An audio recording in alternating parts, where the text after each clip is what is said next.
নমস্কার বন্ধুরা, আপনারা সবাই কেমন আছেন? আশা করি ভালো আছেন, আমরাও ভালো আছি। Welcome back to my channel blog with Mou. আরেকটা নতুন ব্লগ নিয়ে হাজির হয়েছি আপনাদের সামনে। ব্লগটি ভালো লাগলে অবশ্যই লাইক কমেন্ট শেয়ার করতে ভুলবেন না। দেখুন, আজ বাবার বাড়ি এসেছি। অনেক দিন মা তো আমার কাছে ছিল, অপারেশন হয়েছিল চোখের, আপনারা জানেন। তো মাকে নিয়ে বাড়ি এসেছি, আর আমি আর রাজও এসেছি। আর বাবার বাড়ি আসবো, কিন্তু বড়শি ফেলবো না, তা আবার হয় কি কখনো। তার জন্যে চিংড়ি মাছ বাবা ধরেছিল, তো এই চিংড়ি মাছ দিয়েই বড়শিতে গেঁথে বড়শি ফেলতে লেগে গেছি সকালবেলা। দেখো বাবা কত চিংড়ি মাছ ধরেছে, আর একটা চ্যাং মাছও ধরেছে। চিংড়ি মাছগুলো গেঁথে নিচ্ছি কাঁটার মধ্যে, দেখে নাও। তোমরা যারা যারা গ্রামে আসো না কখনোই, যারা বড়শি বলতে কী জিনিস জানোই না, তারা কিন্তু এটা দেখে খুব আনন্দই পাবে। দেখো কিভাবে মাছ ধরা যায়, এত বড় পুকুর থেকে এইটুকু ছিপ দিয়ে কিভাবে মাছ তুলবো। দেখো, এই যে ফেললাম। দেখো এবার একটু ওয়েট করতে হবে। খুব আনন্দই লাগে বন্ধুরা, যারা বড়শি ফেলো তারা জানো, কিন্তু এটা একটা নেশা টাইপের। বড়শি ফেলতে বসলে কিন্তু যতক্ষণ মাছ না পড়ছে মনোমতো, ততক্ষণ উঠে কোনো কাজ করতেই ইচ্ছে করবে না। চলে গেলেও আবার ফিরে আসতে ইচ্ছে করবে। এই দেখো মাছটা পড়ে গেছে আমার। মাছটা কিন্তু উঠে এসছিল, কিন্তু পড়ে গেল।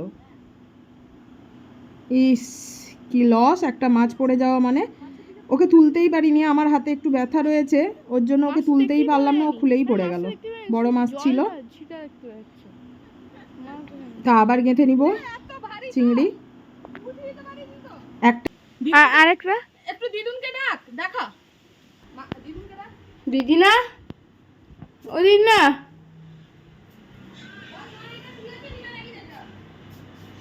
দিদি না, মা রূপচাঁদ পড়েছে, একটা বড় রূপচাঁদ, ধরে নিতে বলবো?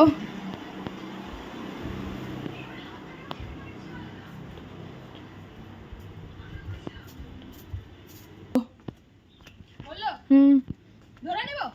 সত্যি সত্যি? আরে হ্যাঁ নাকি, মিথ্যা কথা বলবো নি। এক চান্সে পুরো খেলা করতাম। বন্ধ করে দেবো। মাছটা কেটে নিয়েই রান্না করে নিয়েছি। দেখো আজকে দুপুরের মেনুতে কি আছে। শুশনি শাকের ভাজা, আর মাছ বাবা যে চ্যাং মাছ ধরেছিল তার ভাজা, চিংড়ি মাছ থেঁতো করা, আর একটু চচ্চড়ি মাছের তেল দিয়ে, আর মাছের ঝোল, আর টক, তেঁতুলের টক। খাওয়া দাওয়া করে নিয়েছি। এবার বিকালে একটু বাবার দোকানে চলে এসেছি। এখানে বসতে বসতেই সন্ধ্যা হয়ে গেছে, কখন বুঝতেই পারিনি। মামার বাড়ি এলে যা হয়, আনন্দে ডগমগ। রাজ এখন টাইম কাটাচ্ছে তার দাদানার সাথে। তার দাদানা পিছন পিছন ধরে ধরে নিয়ে যাচ্ছে। ওর একটু শখ হয়েছে বাইক চালানো শিখবে, তার জন্য ও বাইক চালাচ্ছে নয়, জাস্ট গড়াচ্ছে। পা তুলে বসেই আছে, ওর দাদুন পিছন পিছন ঠেলে ঠেলে নিয়ে যাচ্ছে। দেখো কীভাবে মজাও পাচ্ছে, আর আমার বাবাও একটু মজা পাচ্ছে।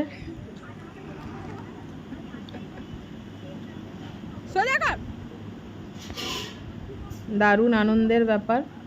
বাড়িতে তো এগুলো পায় না, ওই জন্য এখানে ছুটে ছুটে পালিয়ে আসে।